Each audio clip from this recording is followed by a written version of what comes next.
हाँ तो दोस्तों, स्वागत है आप सभी का मेरे YouTube channel the electric neuron में। तो पिछले लेक्चर में हम पढ़े थे और डिस्कस किए थे कि inductance in double line of three phase conductor. So वहाँ हम पढ़े थे कैसे इंडक्टेंस निकलते हैं, कैसे फ्लक्स लिंकेज निकलते हैं, उसका डेरिवेशन पढ़े थे और उसका कुछ इम्पोर्टेंट टर्म भी देखे थे।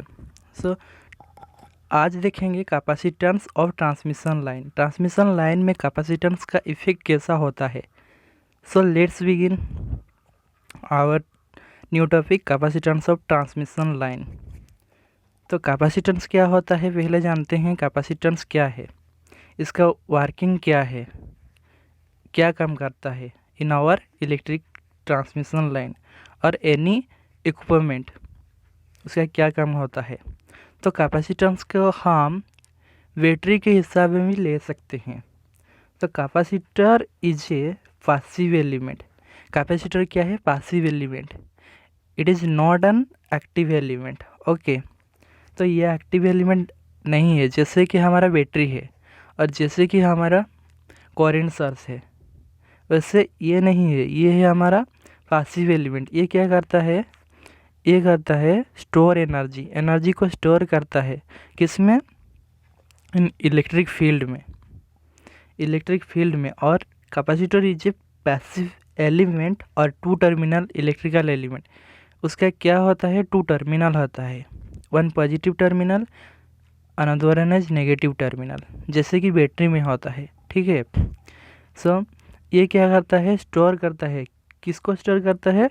एनर्जी को इन इलेक्ट्रिक फील्ड और इलेक्ट्रोस्टैटिकली फील्ड। सो ये एक कंपोनेंट है, जैसे कि रेजिस्टेंस एक कंपोनेंट है हमारा, इंडक्टेंस एक कंपोनेंट है एंड कैपेसिटेंस एक कंपोनेंट है। सो रेजिस्टेंस क्या करता है? एनर्जी डिसिपेट करता है। इंडक्टेंस क्या करता है? एनर्जी को स्टोर करता है in magnetic field, but capacitor store energy in the electric field.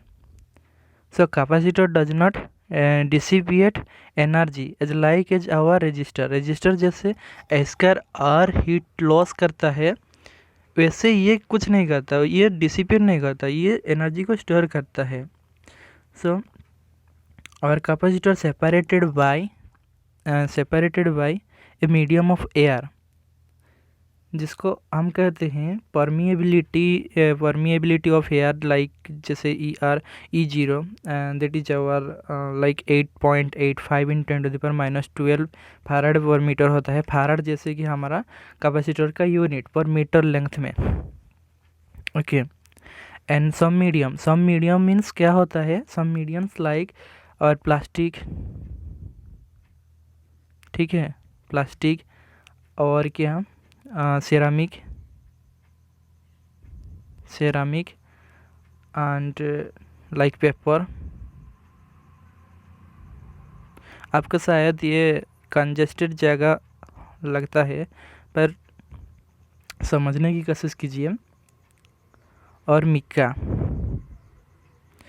MICA, Mika, ये सब है मिक्का, पेपर, प्लास्टिक और सेरामिक। इसको हम क्या करते हैं? इसको हम एज ए मीडियम चूज करते हैं। किसका मीडियम? दो कैपेसिटर की दो प्लेट के बीच में जो मीडियम होता है वो मीडियम। तो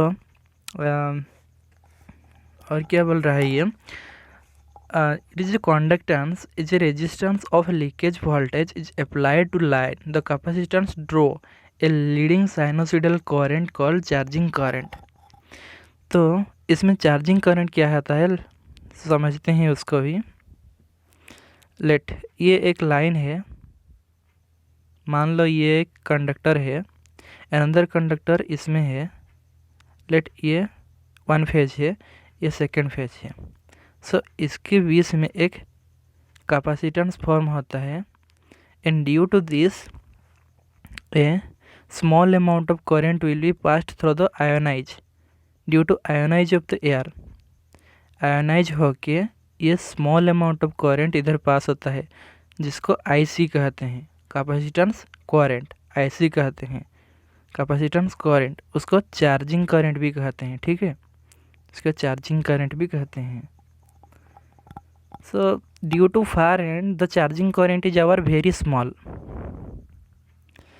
due to far hand. Okay, so let's देखते हैं हमारा नेक्स्ट स्लाइड में क्या है। Electric field of a long straight conductor, ये तो आप लोगों ने सब पढ़ा होगा इन ईयर +2 और ईयर +3।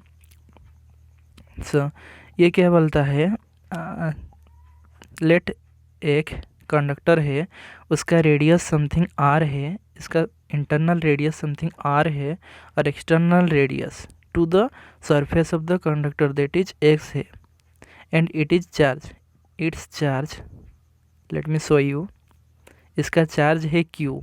ओके, तो electric field with radial flux line where the total electric flux is equal to, क्या कहता है, total electric flux is equal to the charge of the conductor by Gauss law. Gauss एक scientist है जो कि इसको बताया है इलेक्ट्रिक फील्ड और इलेक्ट्रिक फ्लक्स कैसे लिंकेज होता है in our surface of the conductor, and flux density at the cylinder of the radius X, ये हमारा रेडियस है, आउटर साइड, आउटर कंडक्टर और आउटर रेडियस है, with a conductor of length क्या दिया है 1 मीटर। सो ये क्या है हमारा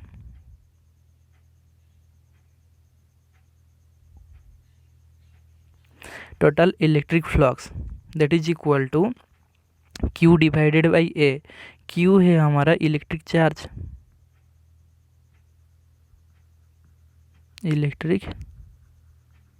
चार्ज, और A है area of cross section. So electric charge को हम कैसे डिनोट करते हैं, कूलम से। So its unit is coulomb. Okay, इसको याद कीजिए, आपने पढ़ा होगा +2 के फर्स्ट ईयर में। और एरिया ऑफ द सिलेंडर और that circle is equal to 2 pi into X, yes और नॉट। सो एरिया का यूनिट है metre square, length into breadth, इसका यूनिट क्या है, metre into metre, that is equal to metre square. So इसका पूरा definition और पूरा यूनिट क्या है, और D is equal to Q divided by और is equal to Q divided by 2 pi x coulomb per metre square. तो इसका इलेक्ट्रिक फील्ड इंटेंसिटी कैसे फाइंड करते हैं, electric field intensity is equal to Q divided by 2 pi the distance into epsilon 0।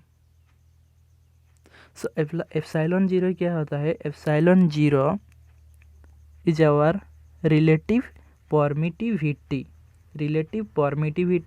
in our free space. So relative permittivity in our free space, that is epsilon 0 is equal to 8.85 into 10 to the power minus 12 farad per meter। ये होता है ना, electric field intensity is equal to 8.85 into 10 to the power minus 12 farad पर metre.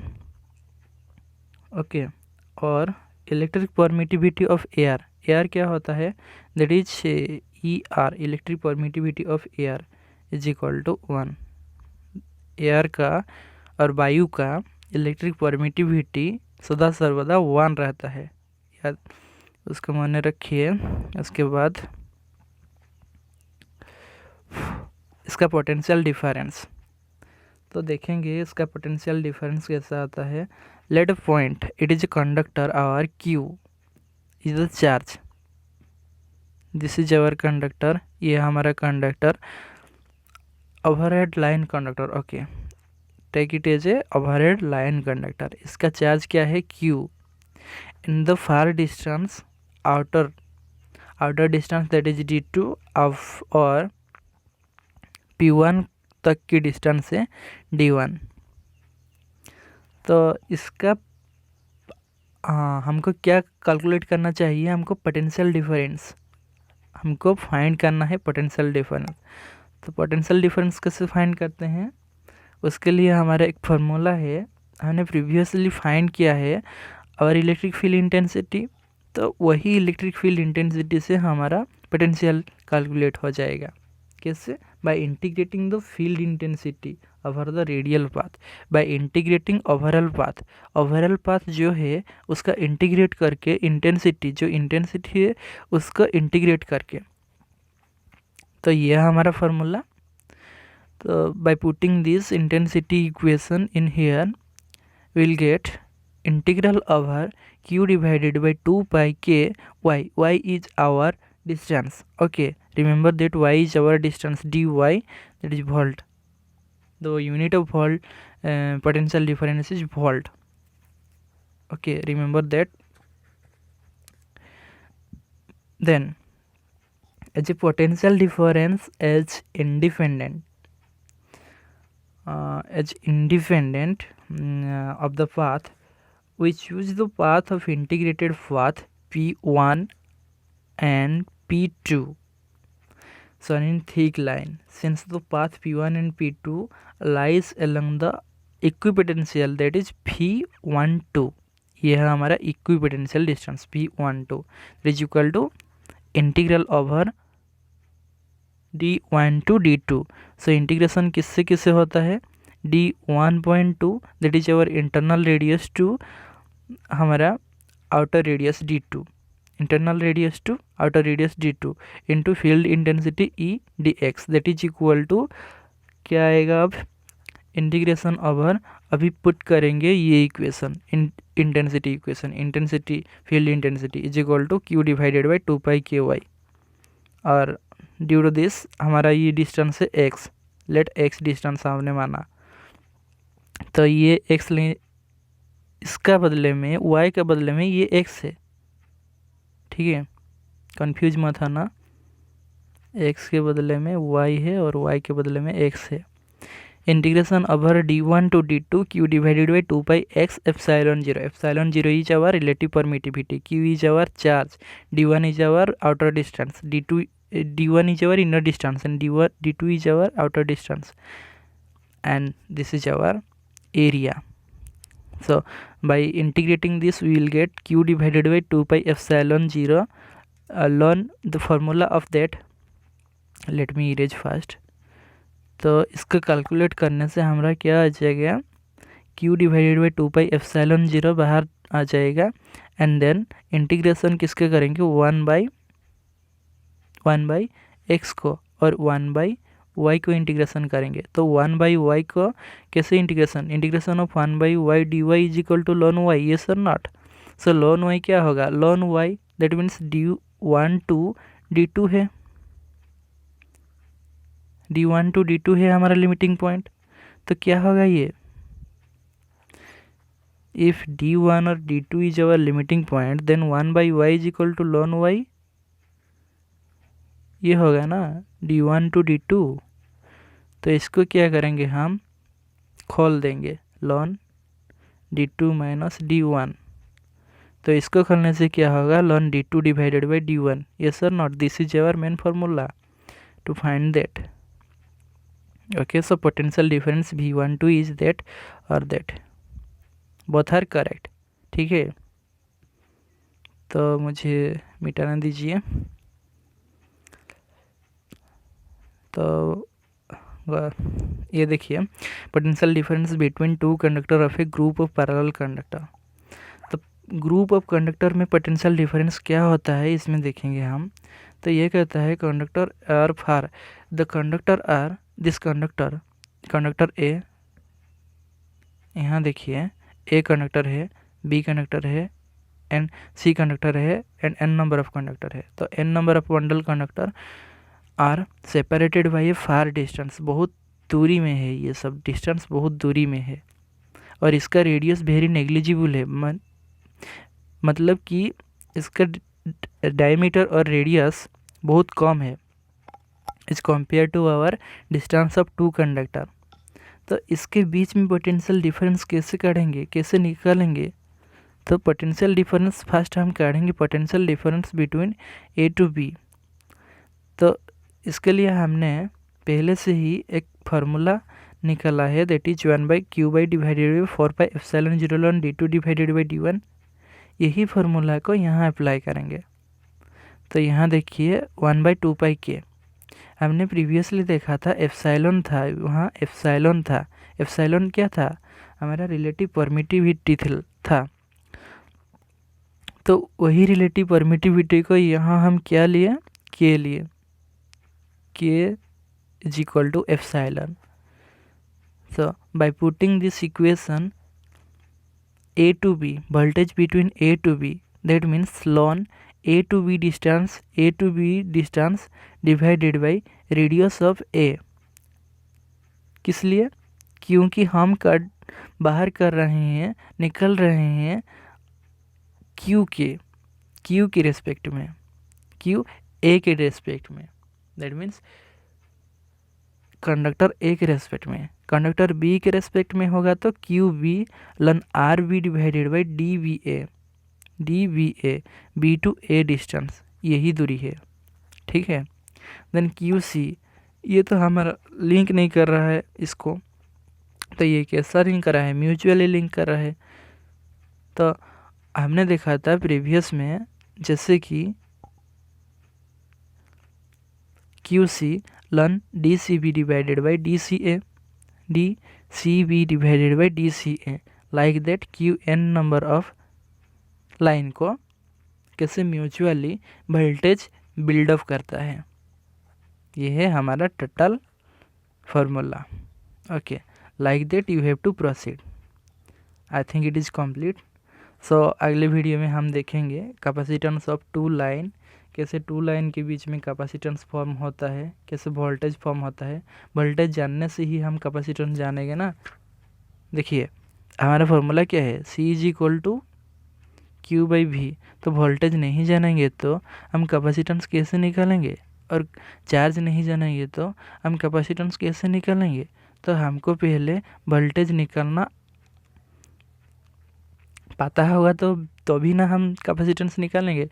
इसलिए पहले मैं voltage को निकाला, उसके बाद अगले वीडियो में हम देखेंगे कैपेसिटेंस टू लाइन के बीच में क्या होता है और वोल्टेज कैसे निकाला जाता है। And then after that completing the capacitance of two phase line, हम देखेंगे capacitance of three phase line में कैसे होता है, and capacitance of bundle conductor में कैसे होता है, और अनसिमेट्रिकल लाइन में कैसे होता है, एंड उसका वोल्टेज भी देखेंगे। तो आज के लिए उतनी है। अगर आपको ये वीडियो ज़्यादा इम्पोर्टेंट लगे और अच्छा लगे तो सब्सक्राइब कर देना और आपका फ्रेंड को भी शेयर कर देना। तब तक रहता हूँ।